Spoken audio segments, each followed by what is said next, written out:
গ্রিনল্যান্ডের মালিকানা চান মার্কিন প্রেসিডেন্ট ডোনাল্ড ট্রাম্প। এ লক্ষ্যে ন্যাটোভুক্ত সহযোগী দেশ ডেনমার্কের আধা স্বায়ত্তশাসিত ভূখণ্ড গ্রিনল্যান্ডে নজরদার।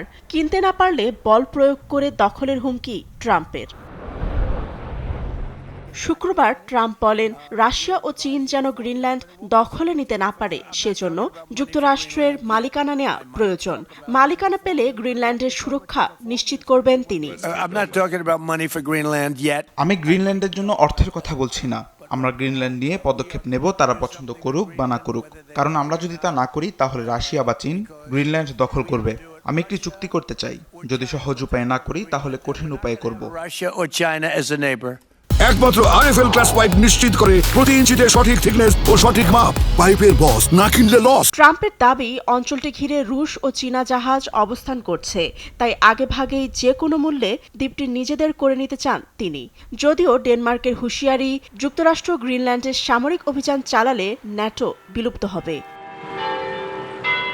গ্রিনল্যান্ডের উত্তর পশ্চিম প্রান্তে পিটুফিক ঘাঁটিতে আগেই যুক্তরাষ্ট্রের 100 জনের বেশি সেনা সদস্য স্থায়ীভাবে মোতায়েন আছে।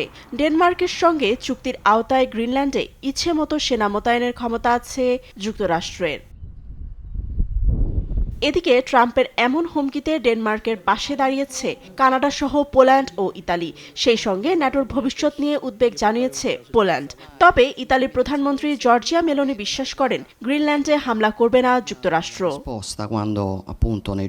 আমি কখনোই বিশ্বাস করি না যুক্তরাষ্ট্র নিয়ন্ত্রণ নেয়ার জন্য সামরিক পদক্ষেপ নেবে। যদিও এর সমর্থন করি না আমি। এ পদক্ষেপ কারো উপকারে আসবে না, এমনকি যুক্তরাষ্ট্রেরও নয়। 2019 সালে মার্কিন প্রেসিডেন্ট হিসেবে প্রথম মেয়াদে ক্ষমতায় আসার পর ট্রাম্প গ্রিনল্যান্ড কেনার প্রস্তাব দিয়েছিলেন, কিন্তু এটি বিক্রির জন্য নয় বলে সাফ জানিয়ে দেয় Denmark. Fatema Tasnim, news desk, দেশ টিভি।